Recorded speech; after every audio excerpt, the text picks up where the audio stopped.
Good morning, everyone. I think we had already two great introductions from Emanuel de Medeiros and MEP Tomasz Frankowski. I'm just checking that my panelists, because we have two online, just checking that they are there. We're here. Hey, voila. Okay, Marco is there. Hi, Marco, and Matthew is there as well. So, well, we're going to go right to the discussion. Matthew Hebert from Sky is going to. Matthew, can you explain us a bit, because this issue of piracy is nothing new, but it's true that the numbers are increasing more and more, that the impact is more and more important, not only for a company like Sky, but also to consumers. And the question is also who is really behind this organized crime and this the problem of piracy. Thanks, Laura. Can I just check you can hear me? Yes, we hear you, Matthew. Okay, great. Thank you, and I'm sorry I can't be there in person, but it's great to have the opportunity to address this issue and speak to you all. Piracy is content theft, simply put. It's committed in one form or another by thousands, tens of thousands of people who range from opportunistic pirates to serious organized crime groups. We alone have been involved in two cases recently involving pirates who also have links to fraud, cybercrime and money laundering. Now, organized crime groups get involved in piracy because of the lucrative gains that can be made from it. If you think of piracy as a typical supply chain in a pyramid structure, at the top of the pyramid are the people we call content sources, the people who first steal content from a rights owner. These individuals can sell a package of channels to wholesalers, the next level down in the pyramid, for about 35,000 euros at a time. So a content source with even only 10 wholesale customers is making 350,000 euros per month. If we go down to the next layer, to the wholesaler, which is typically a business-to-business operation, we're currently involved in a case prosecuting a wholesaler whose monthly profit figure exceeds 1 million euros. And the next layer beneath the wholesaler, in a simplified structure, or what we call resellers, they're the people who are consumer facing, so you might find their services if you Google an IPTV service, for example. And these individuals can have thousands on thousands of customers and make just as much money. So there's lots of profit to be made, and all for a relatively small outlay. As a pirate, you need a computer, you need some customer management software, and you need a cloud server. That's it. Now, the reasons Sky cares about piracy are the same reasons that we think industry, lawmakers, and consumers throughout the EU should care about piracy. As has already been mentioned, piracy takes money, and it therefore threatens jobs from the creative sector. And the creative sector in the EU employs hundreds of thousands of people. Not only that, but piracy also poses genuine risks to consumers. Last month, the security company Webroot published research showing that of 50 free illegal streaming sites that they analyzed, every single one had some form of malicious content designed to part consumers with their cash, whether through malware, spyware, or ransomware. And of course, consumers who purchase services from pirates give them their personal data. And that's not a great idea given the sorts of people that are involved in piracy. So piracy is run by organized crime groups. But another important feature of piracy, which is particularly important to what we're talking about today, is that those groups need the support of third-party organizations to get their product to consumers. So whether that's by being able to advertise or market their services on search engines or social media, monetize their product by attracting advertisers to their website, or using services of mainstream payment providers. And a really critical part of this enabling infrastructure is hosting providers. These are the network providers provide the infrastructure through which pirates can physically get their product to consumers. Now, a lot of these hosting companies are based in or have substantial operations in the EU, but many of them have no or the bare minimum regard possible to their legal obligations. just to take an example, in the last 6 months alone, we at Sky have sent over 600,000 notices to take down to one Dutch-based hosting provider whose compliance rate has been 34%, which is nevertheless double the rate of a Romanian-based host who's removed only 17% of the over 300,000 notices that we've sent to them over the same 6-month period. Now, today, these hosting companies face liability if they fail to act expeditiously to remove content that they know is illegal. But that concept's open to interpretation, which is something that they exploit. They use a range of tricks to avoid or delay removal of content, which is particularly problematic in the live rights field. And there's very good reason they act in this way, because if they removed content promptly, they would simply lose business from the pirates, and they get good business and good money from the pirates. So it's important that they're taken to task. So to wrap up to this law, there are 3 important features in the piracy landscape today. First, it's committed by serious criminals who can make big money with very little outlay. Secondly, it's supported by a range of intermediaries, critical amongst them hosting providers, who have absolutely no interest in going above and beyond the minimum that the law requires of them. And finally, consumers, those who do pirate, run real risks by doing so.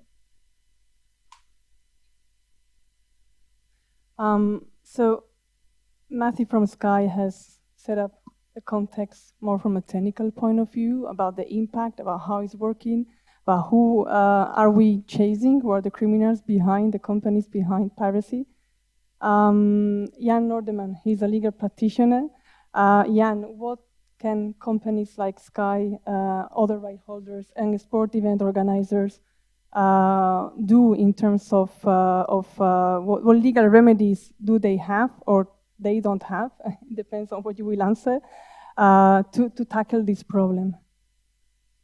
Yeah, thank you very much, Laura, and also big thank you to Matt for setting the scene to make us understand, where the problem is. And of course, I'm a lawyer, and I first have to understand where's the problem before I can give you the answers. So maybe that's why I would like to start with pointing out again that content protection, anti-piracy work for to protect live events or live streams as well is special. Yeah? Regarding other content protection, you need to take action within the live window. Once the event is over, its value, of course, is largely exhausted. And I would like to cite here a resolution from the European Parliament. Tomasz in the video message already referred to from May 2021. And it says, the European Parliament says, unlike other sectors, most of the value of a sports event broadcast lies in the fact that it is live. And most of that value is lost when the event ends. So that's why you need to address, when you do anti-piracy work, you need to address the issue during the live event. And that is, of course, a very short window. It is, when you talk about football, for example, if you include, 20-minute break or so, it's 110 minutes only. And you have to get your act together within the 110 minutes. Otherwise, it's lost and it's gone. This is special, and that's why the content protection for live against illegal live streaming needs some specific treatment. We have some great tools, to fight piracy on the EU level already. We have the EU Copyright Directive, for example, the famous Article 8.3. This is very much law, of course. I know the lawyers among you may be familiar with Article 8.3. It's about helping duties of innocent intermediaries on the internet that just have to help because they're best placed. That's Article 8.3.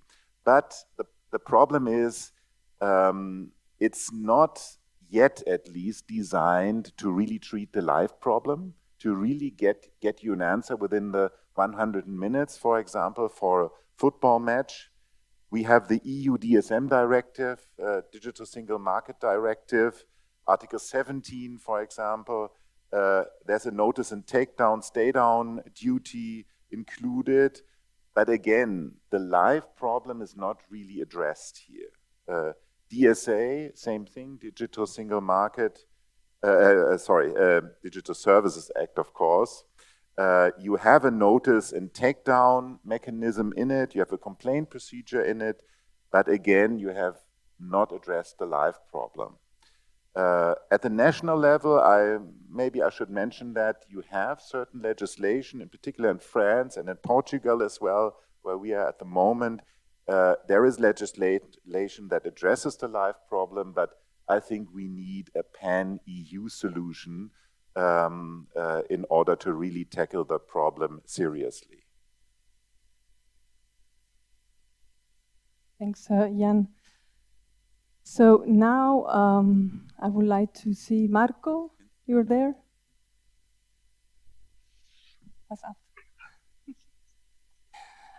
Marco, Hi. Good morning. Hi. Good morning. So I don't know if you followed the video of Tomasz Frankowski this morning. There was a slight change in the panel. So Mr. Frankowski was referring to the resolution of the parliament. There have been other initiatives, other steps that are being considered, have been implemented by the Commission. I think it would be good for the audience to hear from you, well, where we are coming from. After that, we will see where we can go together. But first, I think it would be good to see a bit the history since the resolution from Parliament was adopted. Yes, thanks, Laura, and good morning to everybody and to my fellow panelists, either there or online. And I'm also sorry not to be there with you in person today, but I hope we can nevertheless have an interesting discussion. Yes, I was listening to the video message of Tomasz Frankowski, and of course we are very much involved in the European Commission into the subject and into the current discussion. But as Laura suggested, maybe we can get to the next steps or what we are doing at the moment in a minute. The background. The background is actually the origin, I think, of this discussion, at least from a policy level in Brussels, has been a declaration which the Commission issued in 2019 as an outcome of the negotiation of an important copyright reform, which gave rise to the directive on copyright in the digital single market. In that context, there had already been some discussions and proposals, in particular from the European Parliament, on the sport sector and copyright in the sport sector, which nevertheless could not get through in the final text of the directive. And the Commission promised that we would have looked more specifically at the challenges of sport organizers in the digital environment as a follow-up to the legislative work that we did under the previous Parliament and Commission. Now, at the time, the discussions rather revolved around the allocation of rights, so whether or not and to what extent sport organizers may benefit from copyright protection as such, basically, or whether, as the European Parliament had suggested, new specific rights should have been granted to sport organizers. But I must say that I think this was a very difficult discussion to have, and I think we moved on a little bit, and I may say not only in the European Commission, but also in the broader discussion with the stakeholders about these issues. And at the moment, rather than discussing the tricky issue of the allocation of copyrights to sport organizers, we are really focusing on the problem that have been put so eloquently on the table today, which is piracy, actually.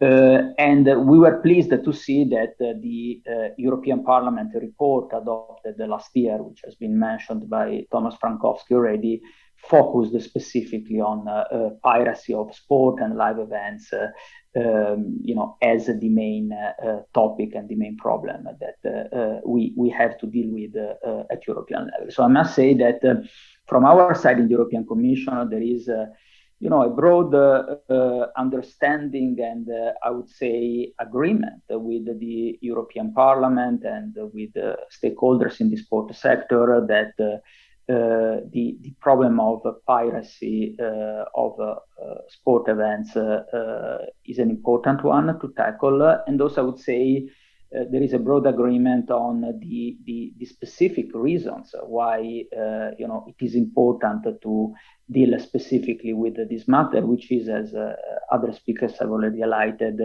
the time-sensitive nature of anti-piracy action in this field. Because of the rapidly decreasing value of content during the duration of a live event and of a sport event.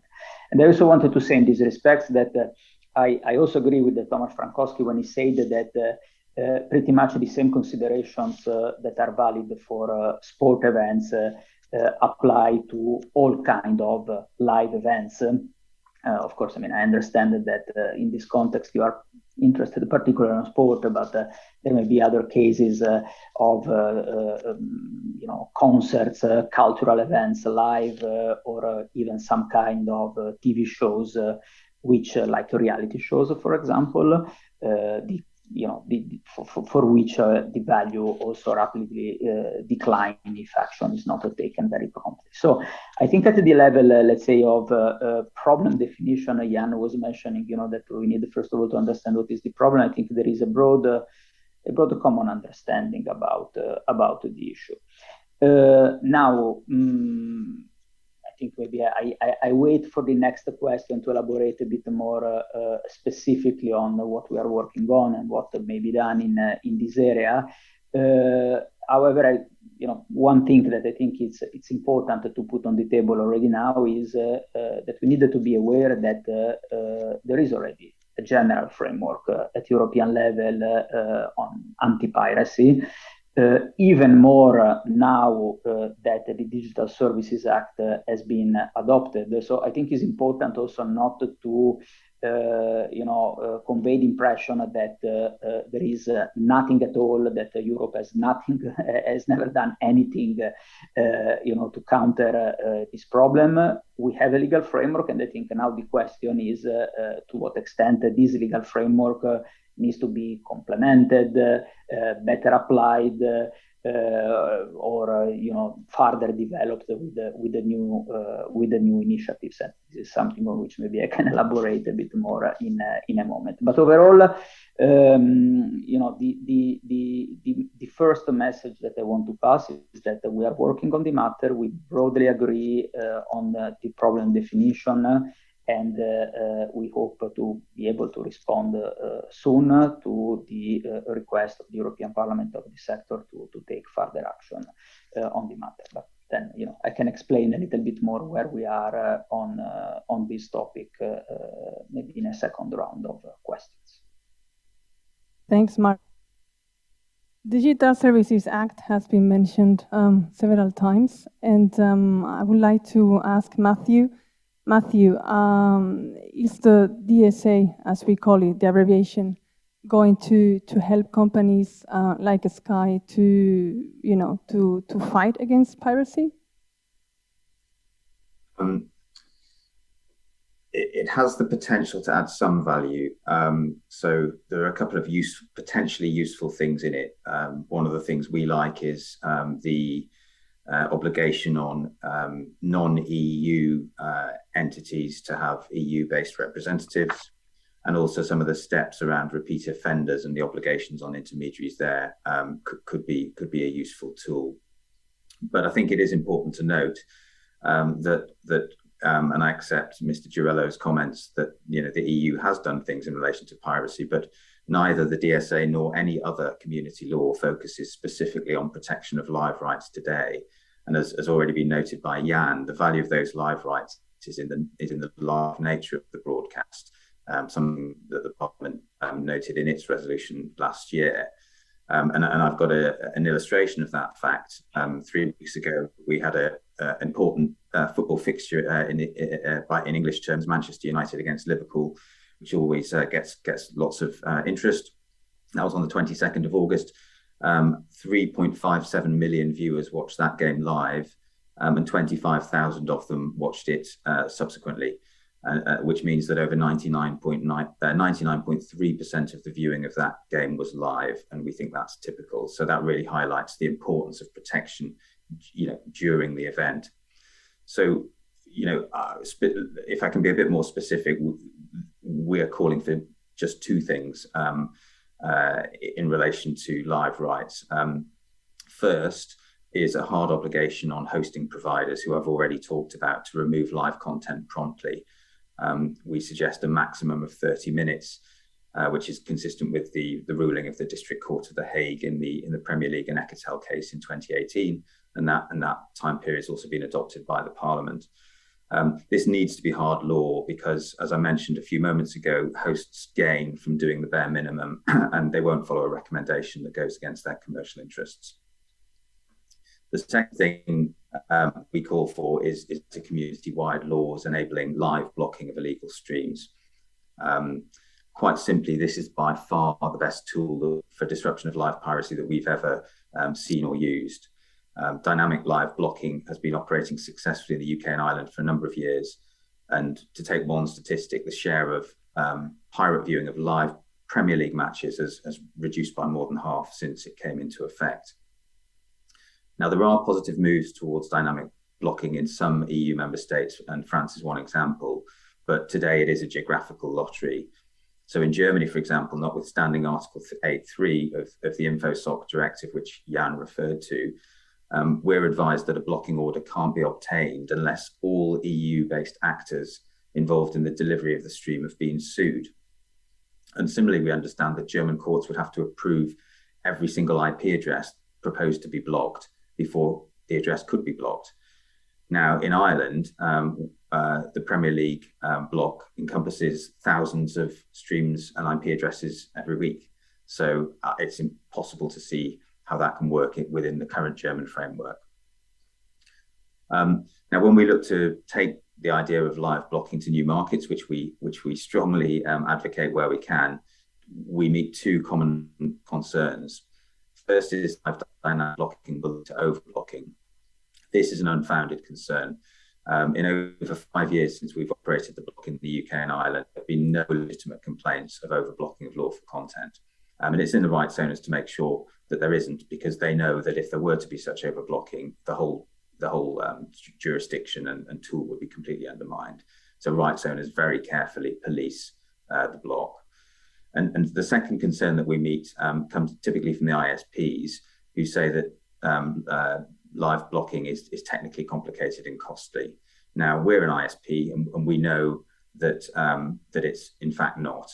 In fact, IP blocking is much easier than website blocking, which generally meets much less resistance. And in virtually every case, if not every case, ISPs already have the tech to deliver live server blocking, and for that reason, the costs are generally much lower than they think they're going to be. So in short, neither of these two common concerns really raise any credible reason at all not to introduce a community-wide law that will enable rights owners to require intermediaries to provide relief in appropriate circumstances. And that word appropriate is important because, of course, by legislating in this space, the EU does not generate a playing field in which blocking is inevitable or abuse is inevitable. Whether relief should be granted in any given case would be closely governed by the courts of the individual member states, which is what happens in the territories today where it's applied. So going back to your question, Laura, The DSA won't specifically help us in the field of live piracy, but what will help is a law that tackles the host hopping race to the bottom trend, which means that the pipeline for live piracy is never effectively closed. And secondly, enables real-time blocking of pirate streams that will make the operating model of pirates much harder and much more costly. And we at Sky genuinely believe that this simple pair of measures will help to sustain hundreds of thousands of jobs in the creative sector across the EU, and it will also help protect European consumers from the dangers of piracy. Wow, that was a very comprehensive answer, Matthew.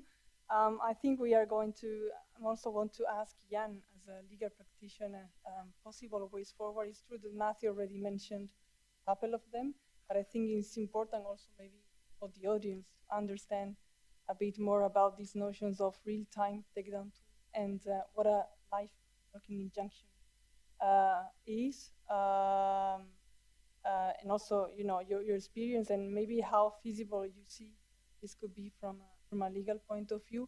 I also wanted to say to the audience, we know we're with a very technical discussion here, so of course we will then open the Q&A for any comments or questions you may have. But now, yeah, thank you, Laura. Indeed, it's very technical and very legal, I'm afraid. So sorry about that. So any questions, welcome, you know, to maybe clarify certain legal issues. But maybe, I would try to go a little more also into the details. Matt has already explained them very well.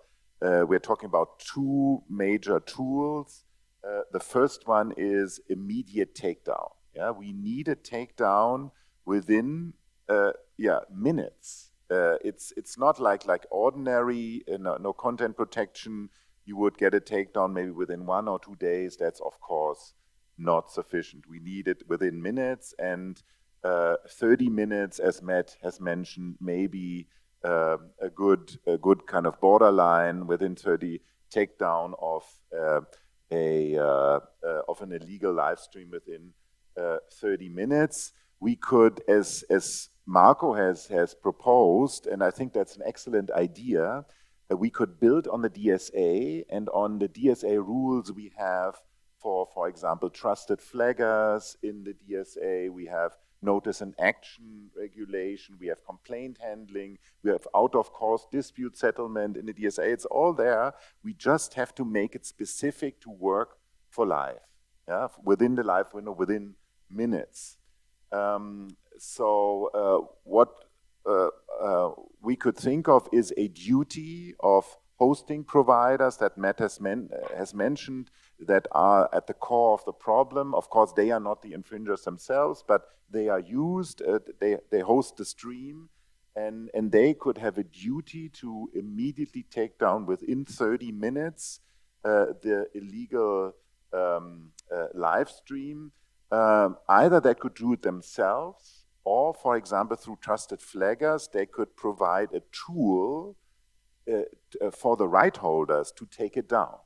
Like what you called, Laura, a real-time takedown tool. I think that's a very interesting option, and maybe you could provide both so that the hosting provider can choose whether they want to do it on their own or whether they want to have it done, in particular regarding trusted right holders, if they would be in a position to do that. And maybe one more word regarding the live injunctions. That's something that we need in addition, because you have to understand the piracy setup is you have a lot of EU hosting providers that are in the game that would probably be responsive, and once you send them a notice for immediate takedown, would respond. But there are also people outside the EU. There are people in Russia, in the East Ukraine. There are people on the Seychelles, for example, that would be called bulletproof hosting providers, and it's their business model not to do anything, not to react to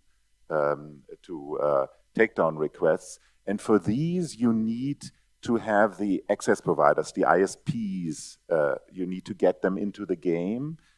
because it's them who kind of carry the illegal live stream to the end consumer. And so they need, as Matt has explained, they need to block the IP address that is used for the illegal live stream. And the issue is they constantly change. There will be a new IP address for every match, for example, for every football match or for every ice hockey match, or you name it.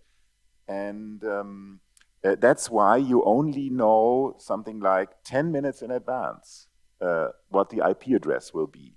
And of course, we're talking about Saturdays and Sundays. There will be no judge available, to issue an injunction. So we need an instrument that kind of is issued, for example, by a court or on a voluntary basis, leaving the IP address open. And that is something that the current law doesn't address. It raises huge procedural problems to have, for example, a court order without an IP address in it, for the future.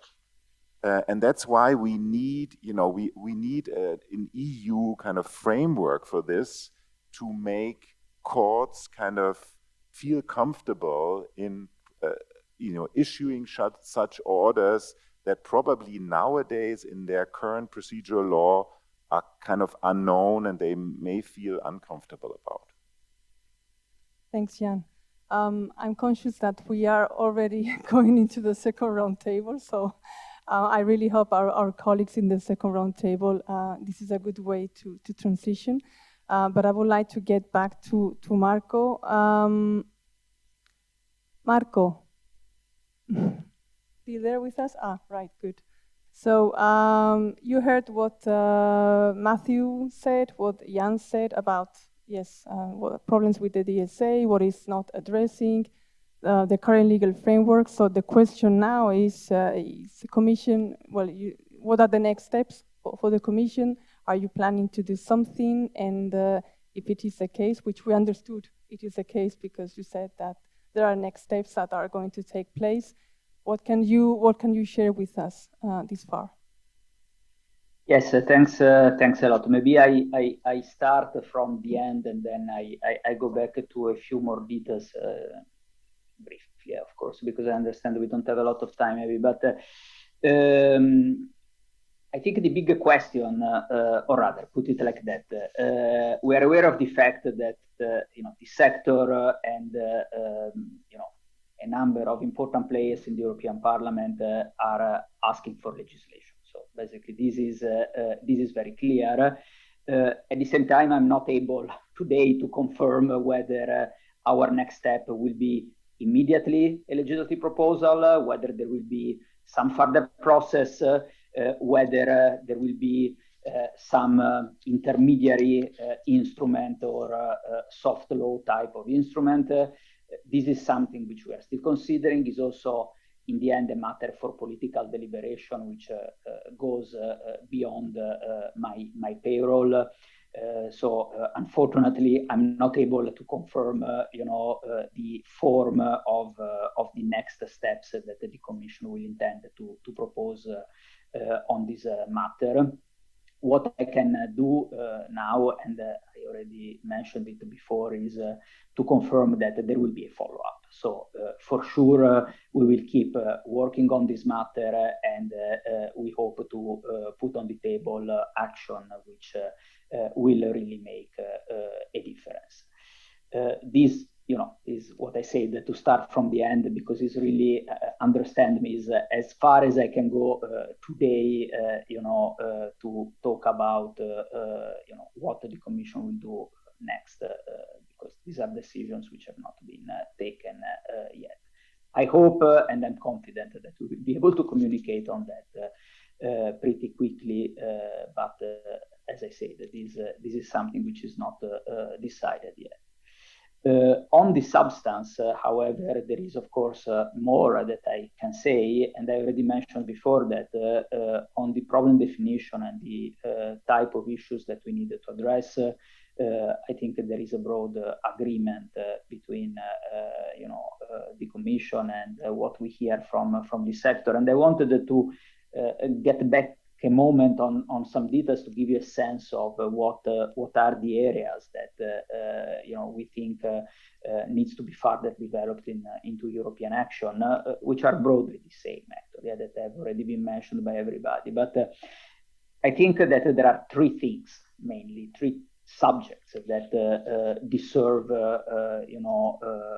further work at European level. The first one is the notice and action, basically, and the removal of content. And here we are really in the DSA area, as previous speakers have mentioned. This is not to say that, of course, I agree the DSA is not specifically dealing with the matter, but there is already an obligation to remove content expeditiously in the DSA, which, by the way, come even from the Commerce Directive. And one thing which sometimes get a little bit lost in the conversation, but that I always like to recall, and again, I mean, as Jan said, I'm aware that the matter is quite technical, but I'm also a lawyer. There is a recital in the DSA, which I think is recital 41, which says specifically that the meaning of expeditious removal needs to be understood and applied, taking into account the different type of content and the urgency to take action.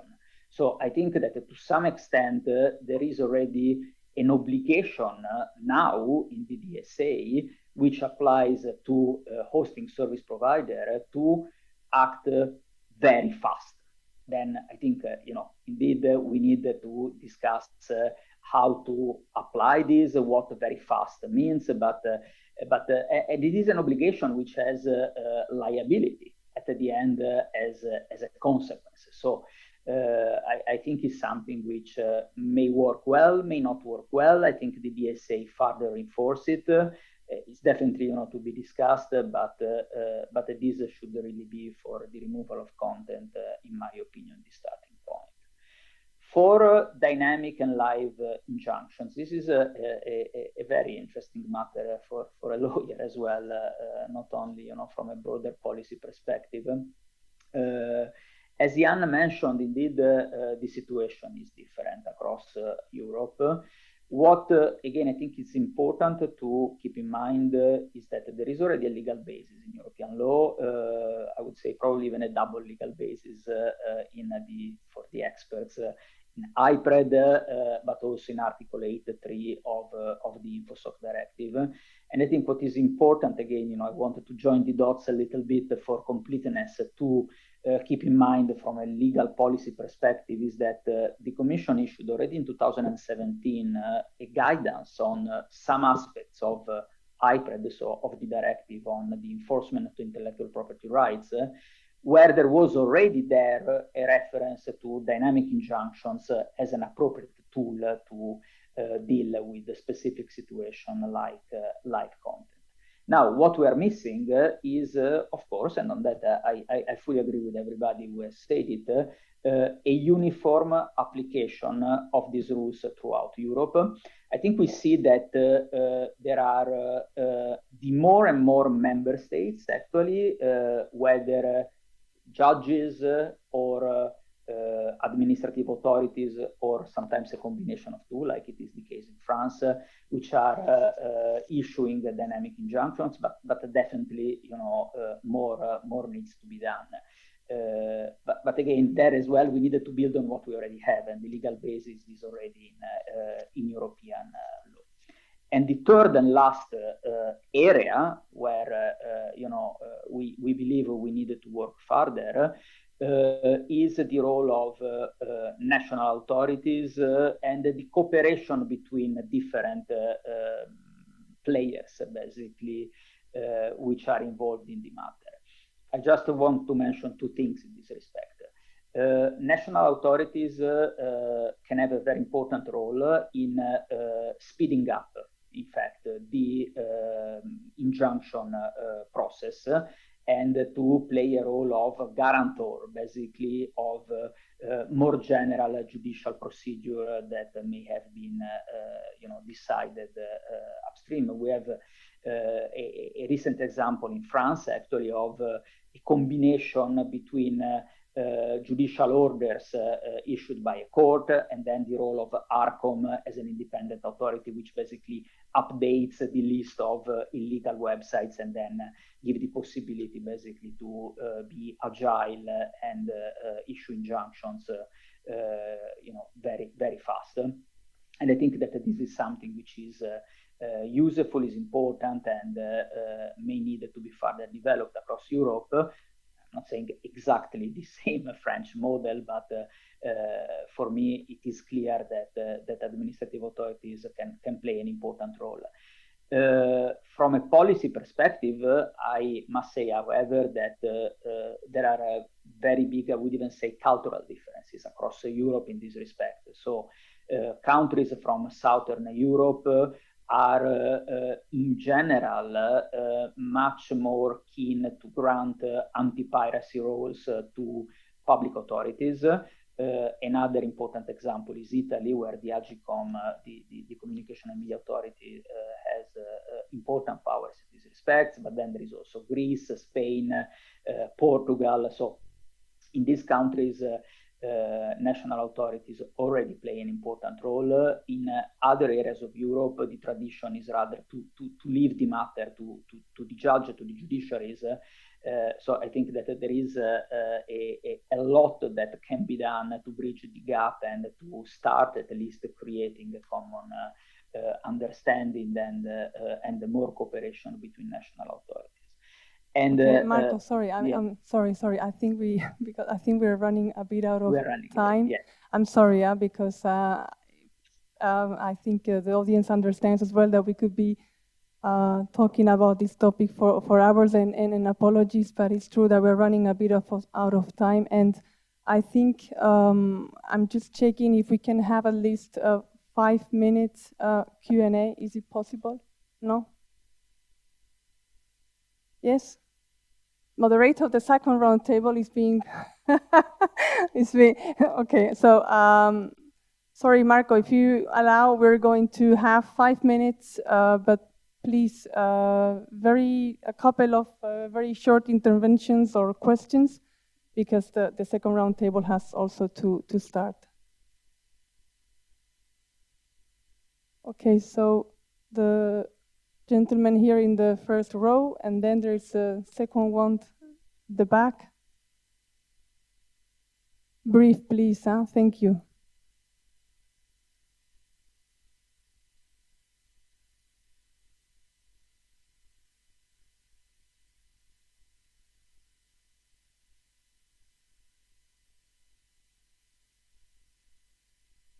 Is this where? Hi. So I'm not unfamiliar with the topic, and hello, Laura, Jan. And this is a question for Marco, and I wish to thank him again for coming and talking to the audience with regard to these issues.